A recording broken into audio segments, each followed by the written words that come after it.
Hey guys, this video will show you how to view and download Payslip in SQL eLeave. Scroll down in the eLeave app to see your most recent payroll information. From here, you can view your Payslip. You can also save or share your Payslip.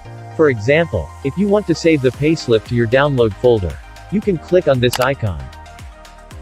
Save to file, and select the folder where you want to save it. Save. Done.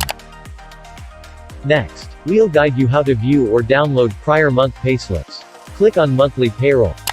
Select any month payslip you want to view or download. And click on the Payslip icon. You can download it the same way you did before. Or you can save a screenshot to your gallery.